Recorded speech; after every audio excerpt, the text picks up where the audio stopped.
Halo dan selamat datang. Jadi di video ini saya mau ngomongin tentang talenta dan beberapa aspek dari talenta yang mempengaruhi eh, matematika dan olimpiade matematika secara umum. Jadi kalau kita ngomongin apapun soal pendidikan, eh, apapun yang Anda lakukan itu bisa diparametrisasi da- dalam dua sumbu, yaitu waktu dan pengetahuan yang Anda punya. Oke, setiap anak itu selalu mulai dari nol. Setiap anak selalu mulai dari nol. Dan ketika kita mulai belajar sesuatu, kita mulai hmm, misalnya belajar seperti ini.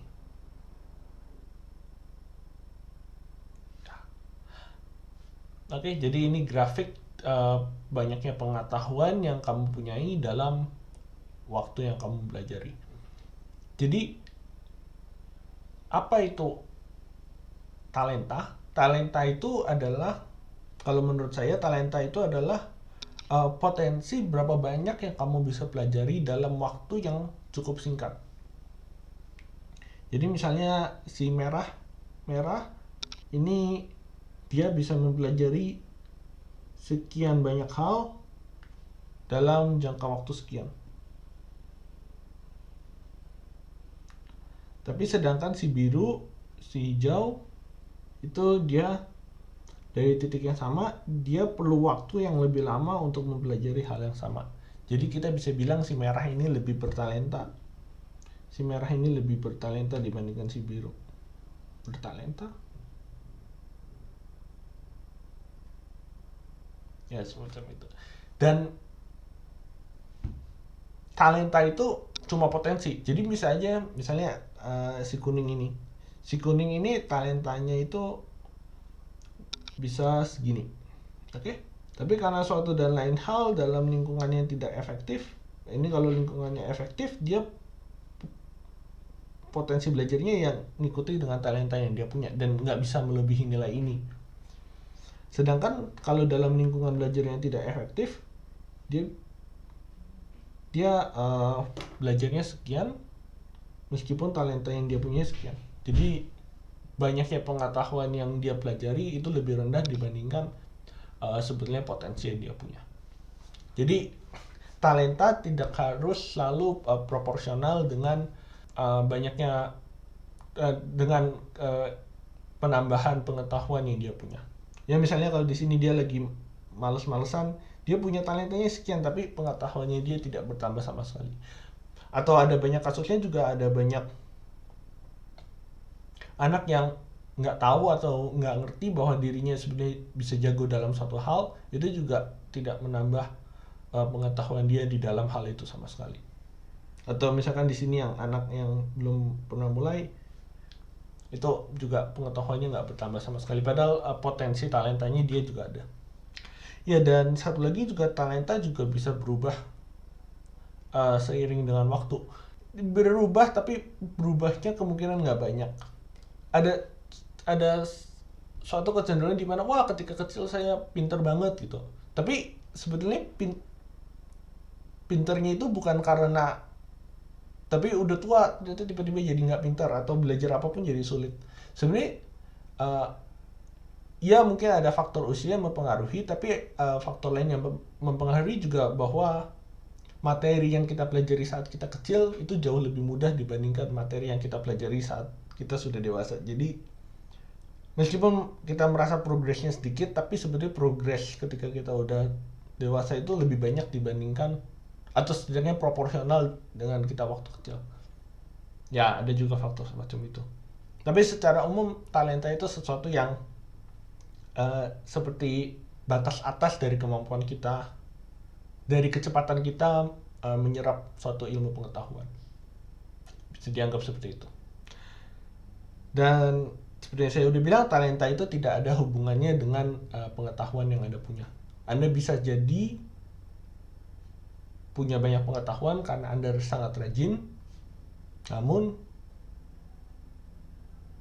Anda juga bisa jadi sangat bertalenta namun tidak punya pengetahuan apapun di bidang yang Anda punya talenta. Oke, jadi ini saya mau bawa ke dalam konteks Olimpiade. Oke, ada dua hal yang mau saya tekankan di sini. Pertama, Olimpiade dan matematika itu dua binatang yang berbeda. Ada satu aspek yang sangat berbeda dari proses dari dunia Olimpiade yang sangat secara fundamental berbeda dengan cara keseluruhan manusia harus berpikir terhadap suatu ilmu. Ada satu faktor yang berbeda, yaitu adanya kita punya term limit. Oke. Biasanya ketika ini kalau kita udah mulai ketika kita udah SMA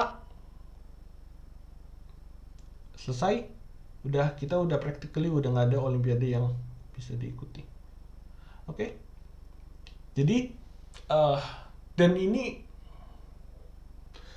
secara tidak langsung menyeleksi anak-anak yang tidak mempunyai pengetahuan yang cukup sebelum kamu lulus SMA. Oke? Misalnya, kita berikan dua garis bantu biru. Misalnya batas bawah ini adalah batas di mana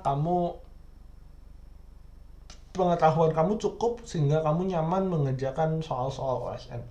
Dan batas atasnya misalnya kayak ambil lomba paling susah di bumi, misalnya RMM atau CMO. Jadi itu ada batas atas juga lah. Jadi kalau kamu dalam interval biru ini, kamu nyaman mengerjakan soal-soal itu. Dan batas umur kamu SMA itu menentukan apakah kamu, jadi olimpiade, sistem seleksi olimpiade tujuannya cuma satu, menanyakan apakah dalam waktu 17, 18 tahun, 19 itu kamu bisa masuk ke dalam zona biru ini. Itu cuma tujuan olimpiade. Oke? Dan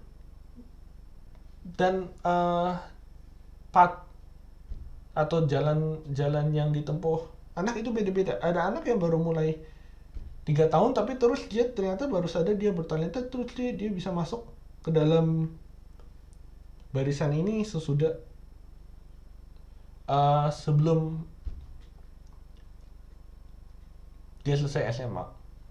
Ada juga anak yang udah mulai di awal sering latihan gitu, tapi ternyata dia belajarnya itu nggak secepat yang dia mau. Jadi dia cuma melandai, dan setelah lulus SMA dia ya lewat gitu, dia nggak jadi juara apapun gitu, udah lewat. Atau ada juga anak yang misalnya seperti kasus ketiga ini, tapi dia belajarnya lebih awal dan dia misalnya punya talentanya lebih cepat, ya dia bisa masuk lebih awal, ya semacam ini. Oke. Jadi nggak semua. Jadi kalau pertanyaannya apakah nature versus nurture, apakah faktor talenta itu mempengaruhi? Iya, mempengaruhi. Kalau kamu nggak punya talenta, kamu berusaha memahami semua teorema yang ada, kamu nggak akan cukup waktu untuk masuk ke dalam batas itu. Masuk ke dalam batas di mana kamu bisa nyaman mengerjakan soal. Jadi faktor talenta ada. Faktor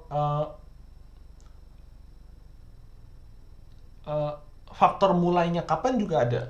Kalau meskipun kamu bertalentanya seperti apapun, kalau kamu mulainya misalnya sangat lambat, misalnya di sini gitu ya kamu juga nggak akan bisa masuk ke dalam batas di mana kamu bisa nyaman mengerjakan soal, karena karena itu. Jadi faktor mulainya kapan itu juga penting. Jadi secara umum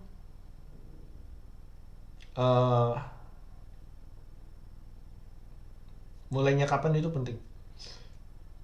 Oh ya, dan yang ketiga, ada faktor yang lain selain knowledge dan talent yang diperlukan. Karena Olimpiade yang benar itu menyajikan eh, soal-soal yang secara umum fresh. Jadi faktor knowledge aja nggak cukup secara umum itu, secara umum.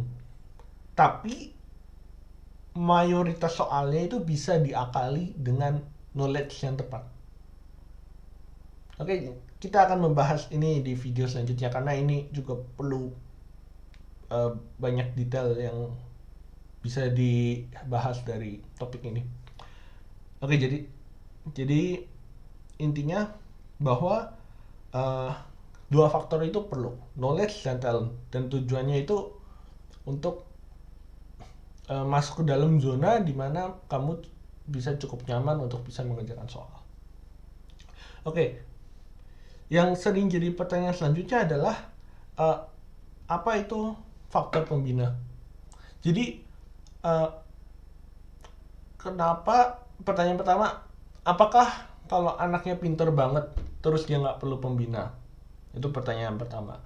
Yang kedua, apakah kalau seberapa penting sih perannya pembina? Apa sih tujuan pembina yang baik gitu loh? Yang baik untuk anaknya. Ya, jadi kalau menurut saya faktor pembina itu ada 3. Yang pertama, dia harus bisa mendeteksi anaknya itu berada di mana. Jadi kalau kita gambar grafik lagi, ketika dia bertemu dengan anaknya, kalau ini untuk Olimpiade ya, bukan untuk matematika secara umum. Untuk matematika secara umum nanti kita buat video selanjutnya lagi. Dia misalnya batas birunya di sini gitu. Pembina yang bagus dia harus tahu apakah anaknya itu udah berada di sini, atau dia lokasinya di mana dalam peta ini, dan berapa banyak waktu yang dia punya sebelum dia selesai SMA. Jadi apakah si anak itu bisa masuk ke dalam interval biru ini sebelum dia lulus SMA. Itu pertanyaan pertama. Jadi dia harus bisa mendeteksi deteksi anak ya, bisa deteksi lokasi.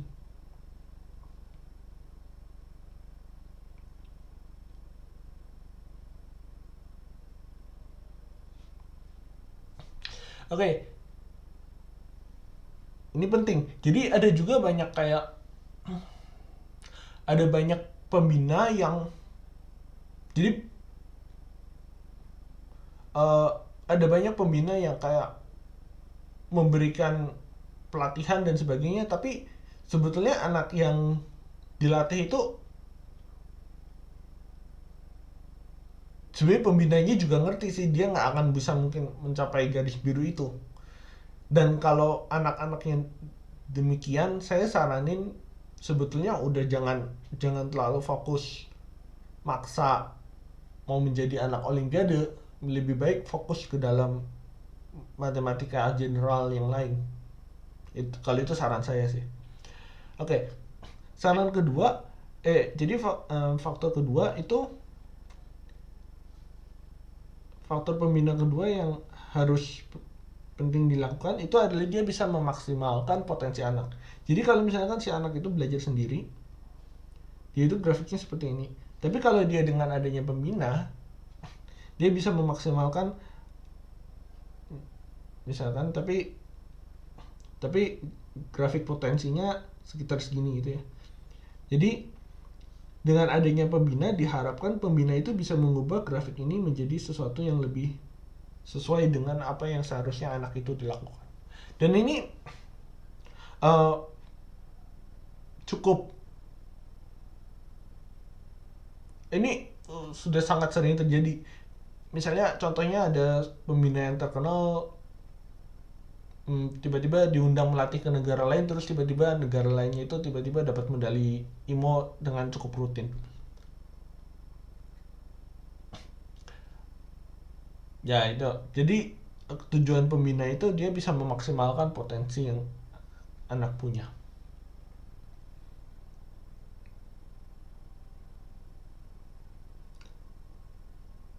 Dan yang ketiga itu ya yang ketiga dia juga mempersingkat waktu belajar ya. Jadi kalau kita mempelajari kalau kita apa? Kalau setiap orang nggak mungkin bisa belajar grafiknya naik terus. Pasti ada waktu di mana dia santai ya. Ada waktu di mana dia grafiknya seperti ini. Ada waktu di mana dia bisa dia nggak begitu banyak apa yang dia pelajari di sekitar sini. Ya sekitar situ lah. Ya. Oke. Jadi tujuan pembina itu bisa misalnya dia bisa mengefisiensi waktu yang diperlukan oleh anak untuk belajar. Jadi misalnya jadi misalnya kalau ada ini tanpa pembina yang hijau, pembina ini bisa jadi seperti ini, lebih pendek. Jadi dia bisa mencapai dia bisa masuk ke dalam interval biru itu tanpa melewati batas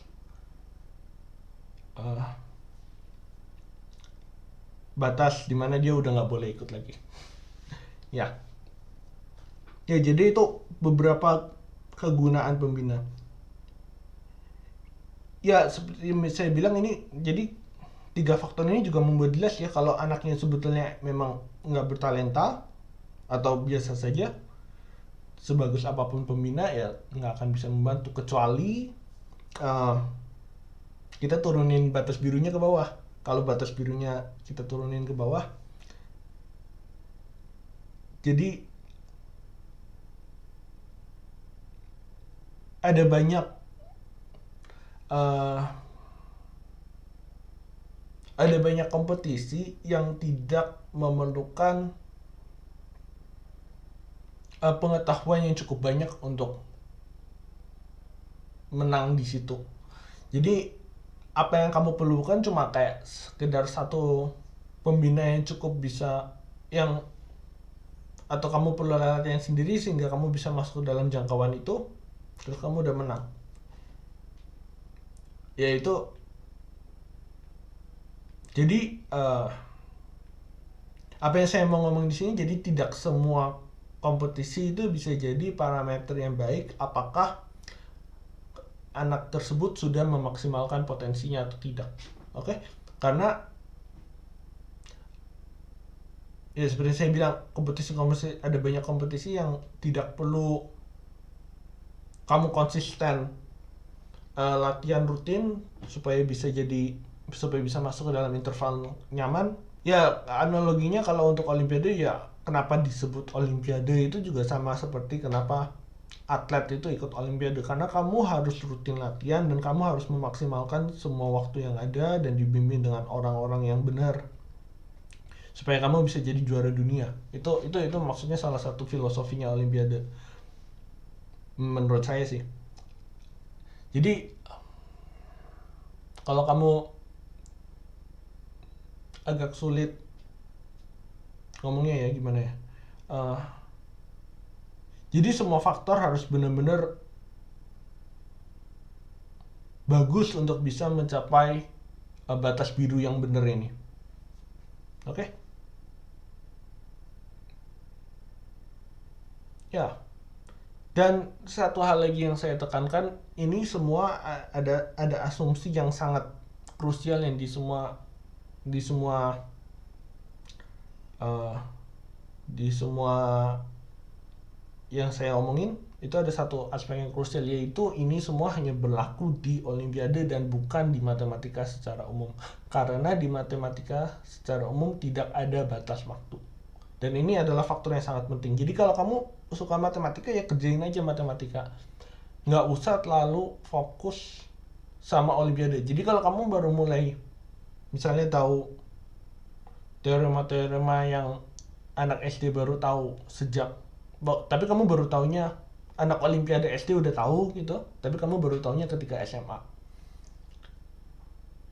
Itu kamu nggak perlu terlalu minder atau apapun. Itu cuma berarti kamu nggak akan bisa masuk ke dalam batas birunya anak olimpiade, tapi bukan berarti kamu nggak akan bisa tidak melampaui mereka. Kamu bisa melampaui mereka kalau kamu terus belajar matematika.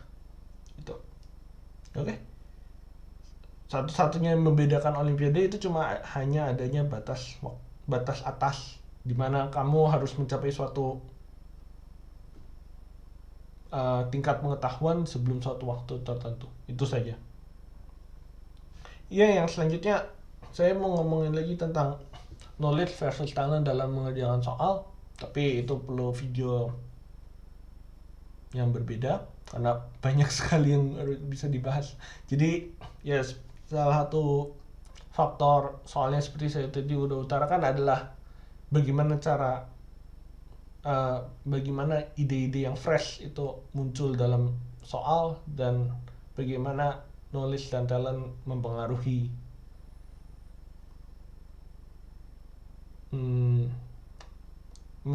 kecepatan dan uh, kesuksesan mengerjakan soal. Ya, tapi itu cerita untuk lain waktu. Jadi sekian dari saya. Semoga bisa membantu. Sampai jumpa.